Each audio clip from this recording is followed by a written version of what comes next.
Golf Central. Brought to you by Titleist. Here are your top headlines for this week. Henrik Stenson and Danny Willett are in South Africa for the European Tour's Nedbank Golf Challenge. Stenson looking to wrap up the race to Dubai with a victory. The PGA Tour champions wrapping up with the Charles Schwab Cup Championship. 36 players still alive for the Charles Schwab Cup. The top 5 in the standings win the Cup with a victory this week. And the PGA Tour is in Mexico for the OHL Classic at Mayakoba. Jim Furyk making his season debut.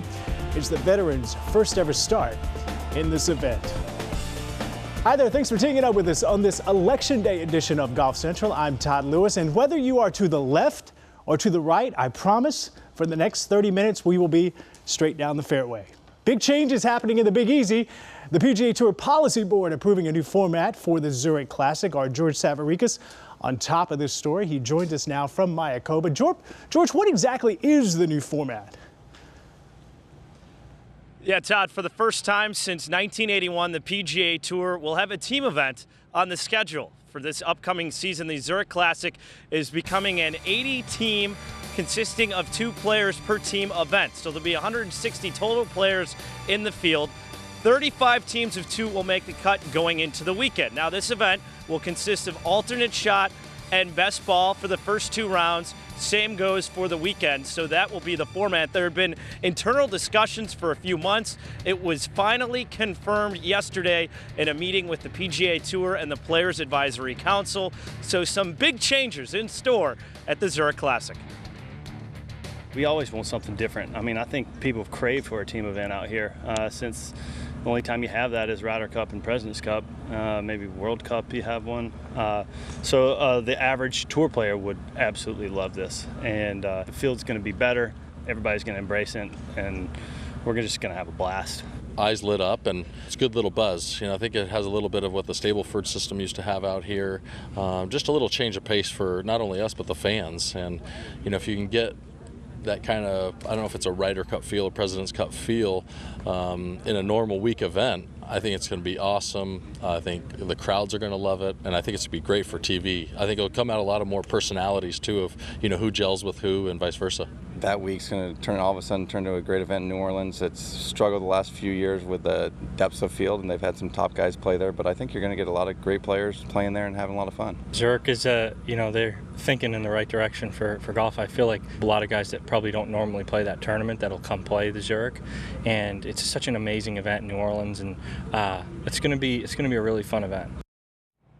I reached out to the PGA Tour, didn't get a comment. Same goes as Golf Channel reached out to the Zurich as well. They're having an official press conference next Monday to go over the details as far as who the top 80 qualifiers would be and how they would be able to select their teammate. As far as what's at stake, this isn't some silly season end-of-the-year event that's taking place late April in New Orleans. For the team of 2 that wins, they will each get a 2-year exemption on the PGA Tour, as well as 400 FedEx Cup points each, also an invitation to Kapalua for the Tournament of Champions, and an invite to the PGA Championship. But no, Todd, they will not get a trip or an invite to Augusta.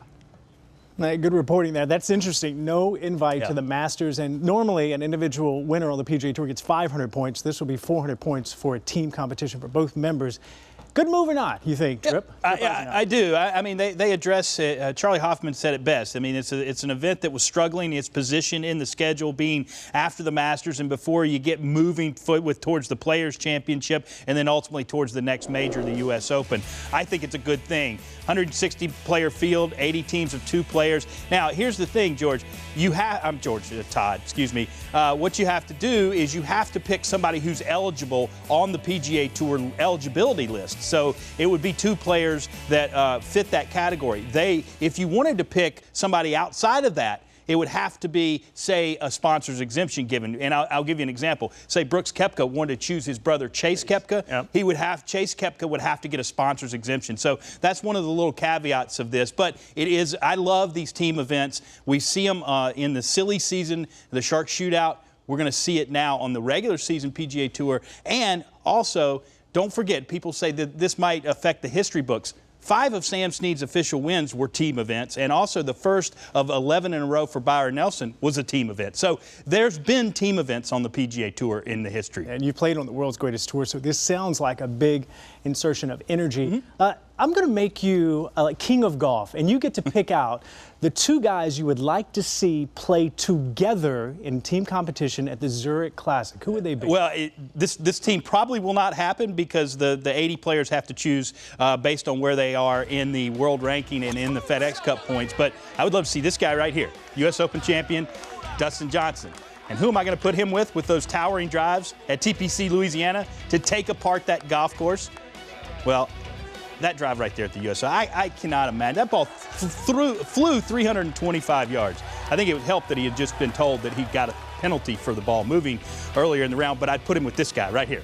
Okay, I'm going straight chalk, Todd. I know that. I'm aware of that. 1 and 2. You put those drives with the best putter in the game, well, that team would be very formidable. And remember, these 2 could never play together in team events because Jason Day will always be representing the international team in the President's Cup, and of course, DJ representing the United States. Man, I mean, would anybody else just tee up against him? I mean, 1 and 2 in the world. Dustin Johnson, Jason Day, that would be a sight to see. Trip Eisenhower, as always, appreciate your insight.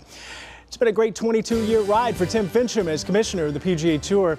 Under his leadership, the Tour created the FedEx Cup, the President's Cup, and the World Golf Championships.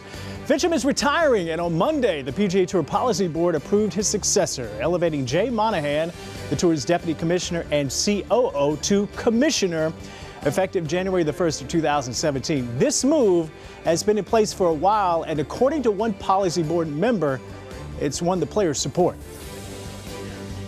It's overwhelmingly very supportive from everybody. There wasn't anybody that said, "Oh, are you sure you want to stay another year, Tim?" I think everybody knows that Jay's been around and ready and to take over the reins. And Tim's done a great job for the last 22 years. And Jay's got some big feet to fill, and I think he's the man for the job, and I think he's going to be there a long time also. The reality is Tim generated a lot of money for us via TV, and Jay's going to have to find another way to do that. Digital marketing, something, who knows what it's going to be, but he's got to think outside that box, and the way Tim did with the FedEx Cup and TV, and I think he's going to be able to do that. He's hiring some great people, I'm sure, and we got some new board members, and it's going to be a great time for the PGA Tour. Jay Monahan was the executive director running the Players Championship for 3 years, starting in 2008. Then he moved to SVP for business development, then to executive vice president and chief marketing officer.